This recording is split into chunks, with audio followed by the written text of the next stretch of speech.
প্রথমেই আপনারা যেটা আল্লাহ দরবারে শুকরিয়া আদায় করছি যে আল্লাহ রাব্বুল আলামিন এই আমাদের ধানের শীষের প্রতীক নিয়ে আসন্ন যে জাতীয় সংসদ নির্বাচন আছে নির্বাচনে অংশগ্রহণ করার জন্য আমাদের সকলের প্রিয় জনাব অ্যাডভোকেট আবুল কালাম সাহেবকে আমাদের দলীয় হাইকমান্ড মনোনীত করেছেন।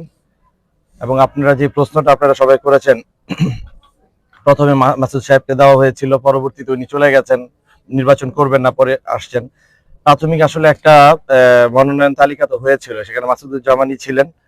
তো মাসুদ সাহেব কি কারণে গেছেন এটা উনি ভালো বলতে পারবেন।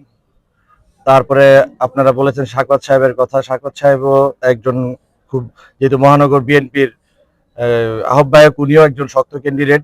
আমরাও তো বলেছি যে চূড়ান্ত হওয়ার আগ পর্যন্ত আমরা সবাই যার যার মতো চেষ্টা করব এবং আমরা ক্যান্ডিডেট হিসেবে থাকব।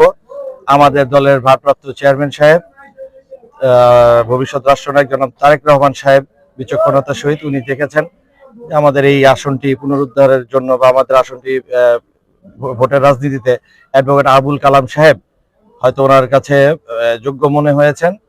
তিনি ডেকে কথা বলেছেন এবং আমাদের মাননীয় মহাসচিব সাহেবও কথা বলে আবার কালাম সাহেবকে মনোনীত করেছেন। আসলে এটা নিয়ে ধোঁয়াশার মতো কোনো কিছু আছে বলে আমার মনে হয় না, কারণ কেন্দ্র থেকে আমাদের যে প্রথম জামানতের যে রিসিপ্টটা নিতে হয় সেটাও আমাদের নেওয়া হয়েছে।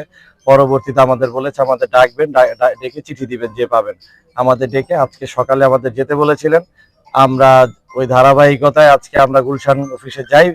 যাওয়ার পরে আমাদের এই চিঠিটা দেওয়া হয় এবং আমাদের নির্বাচনের জন্য সর্বাত্মকভাবে নেমে কাজ করার জন্য বলা হয়েছে। এটা কি সর্বশেষ এবং চূড়ান্ত?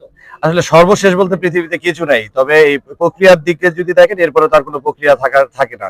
এখন যাকে ক্যান্ডিডেট করলো কোথাও গেছে, তার হায়াত নেই, মারা গেছে, এই জন্য কি আসন শূন্য হয়ে যাবে? এখানে নির্বাচন হবে না, ওইটা তো আদারওয়াইজ। আসলে সর্বশেষের কোনো শেষ নেই, এটা চলমান একটা প্রক্রিয়া। তবে এই নির্বাচনী প্রক্রিয়ার মধ্যে বা মনোনয়ন প্রক্রিয়ার মধ্যে আপনার এটাই চূড়ান্ত। ধন্যবাদ।